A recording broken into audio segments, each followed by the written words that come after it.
Hey there, folks. Thomas Steed here. Just wanted to do a video real quick and kind of take a look at the shoes for crews Stantons. I probably didn't give them uh, a really fair shake, I guess, earlier on when I was as frustrated as I was with the damage that I had taken on the toe. Um, like within a week of getting these, working in a kitchen. Uh, and, still at that point, I do still believe that they should have used a little bit thicker leather on this exterior layer.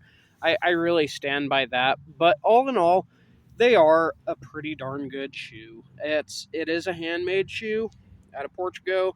It's leather. It's got the shoes for crews, anti-slip added to them. You can get these resold. They're Blake stitched, and you know, it's they're not a bad shoe. It's not a bad shoe. Is it overpriced? I think it's a little bit overpriced, especially with the broguing. That's nice and all, but that's not a true cap toe. It's just a stitch and decorative broguing, and uh, they really could have just gone with an actual second cap toe to it instead of doing the broguing, or not the broguing, but doing the faux stitching. And they could have gone without as much of the rigid structure up here. Uh, the other thing I'd say is if they offered the other shoe that is made by the same people in Portugal, this one's, I believe, the Stanton, the other one's like the Bronson, I think it's called.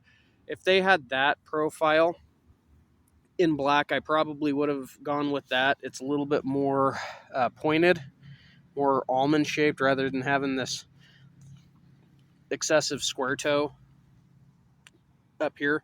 That probably would have also cut back on the likelihood of me accidentally kicking something sharp moving around in the kitchen that I had been in at that time. But all in all, it's not a bad shoe.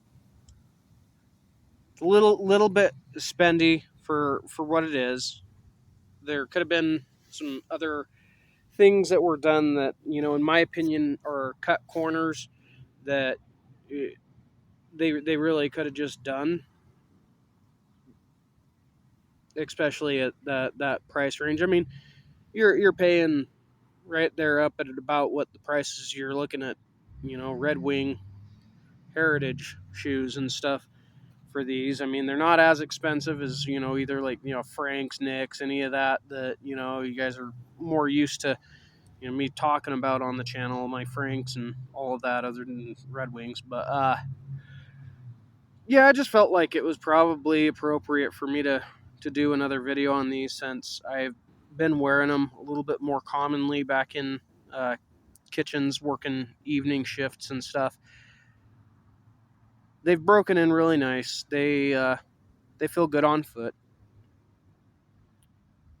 Only thing that I am not the happiest with is obviously that the exterior leather, little thin for my liking. I'd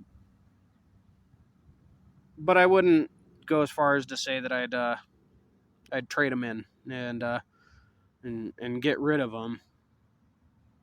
I mean, unless I was going for that other shoe, the Bronson, the other one that they have. I just feel like that profile's a little bit more appropriate for my foot. Looks nicer, and it's like a full, like, brogued wingtip style. Unfortunately, they're in brown, so I couldn't use them at the previous cooking job that I was working. I haven't read the dress code policy well enough at the place that I'm working now. I'm probably already well past where I'm supposed to have my beard. Um, but yeah, nobody said anything yet. So if they do, I'll probably shave again, or at least trim it down. Anyways, I'm getting long-winded. We're already pushing 5 minutes, and I try and make these videos short enough to digest. But I can be long-winded, and that's I appreciate you guys for sticking with me and hearing me out. Anyways, thanks for your time.